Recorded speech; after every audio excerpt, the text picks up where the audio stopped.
नमस्कार मित्रों, आज हम बात करने जा रहे हैं कि किस प्रकार का भोजन हमें करना चाहिए और उसका क्रम क्या होना चाहिए।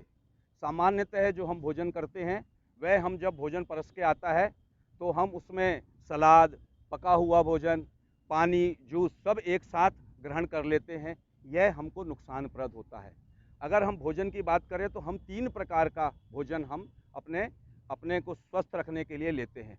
पहला, हम पानी पीते हैं। दूसरा, हम जो कच्ची चीज़ें खाते हैं जैसे फल खाते हैं और सलाद खाते हैं, यह कच्चा भोजन हो गया। और तीसरा, जो हम आग पर पकाते हैं, पका हुआ भोजन। अगर हम इन तीनों को एक साथ खाएंगे तो सबके पचने की प्रक्रिया अलग अलग है। अगर इसको हम और समझने का प्रयास करें तो जैसे कि ट्रेन है, रेलवे की ट्रेन है, उसमें एक समझ लीजिए कि पैसेंजर चल रही है, एक एक्सप्रेस चल रही है और एक सुपरफास्ट चल रही है।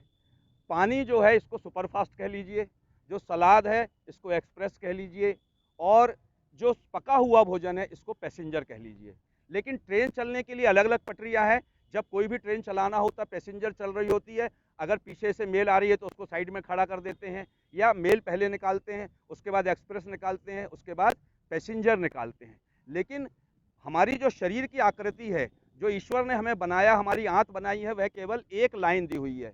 अब सोचिए, अगर एक लाइन दी है और अगर आप उसमें पैसेंजर चला दें, यानी पका हुआ भोजन दे दें और उसके बाद आप उसमें एक्सप्रेस चला दें, यानी उसको सलाद दे दें और उसके बाद उसके ऊपर पका हुआ भोजन दे दें, तो क्या होगा? एक्सीडेंट, दुर्घटना होगी। क्योंकि अगर पैसेंजर जा रही है, मेल जा रही है, एक ही ट्रेन है, तो निश्चित रूप से दुर्घटना होने वाली है। तो फिर हम भोजन में क्या करें? अगर हमें सूप पीना है तो हम भोजन के कम से कम 1 घंटे पहले हम वह सूप पिएं। पानी भी कम से कम हमें 1 घंटे पहले पीना चाहिए भोजन के। और अगर हम सलाद खाते हैं तो हमें सलाद को कम से कम आधे घंटे पहले भोजन के खाना चाहिए। उसके बाद हमें पका भोजन खाना चाहिए। पके हुए भोजन के बाद कभी भी हमें साथ में पानी नहीं पीना चाहिए, क्योंकि देखिए, पानी पीने से फिर वह दुर्घटना हो जाएगी। तो पानी पीने से नुकसान क्या है? जैसे आपने अग्नि हवन किया और हवन करने के बाद उसमें अगर आपने पानी डाल दिया तो धुआं उठने लगेगा। ऐसा ही हमारे भोजन के साथ है, क्योंकि भोजन को पचाने के लिए जठराग्नि की ज़रूरत होती है। आपने उसमें जब पका भोजन दिया, वह पचने के लिए तैयार है और आप उसने 2 गिलास पानी पी लिया।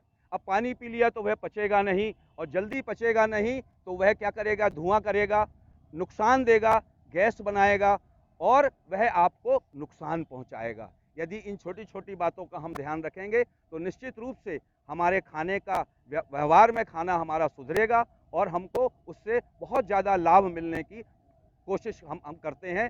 धन्यवाद। और अगर आपका कोई भी प्रश्न हो, किसी प्रकार की कोई शंका हो, तो आप इसके नीचे कमेंट्स दीजिए। हम उसमें आपके सभी प्रश्नों का उत्तर देने का प्रयास करेंगे। धन्यवाद।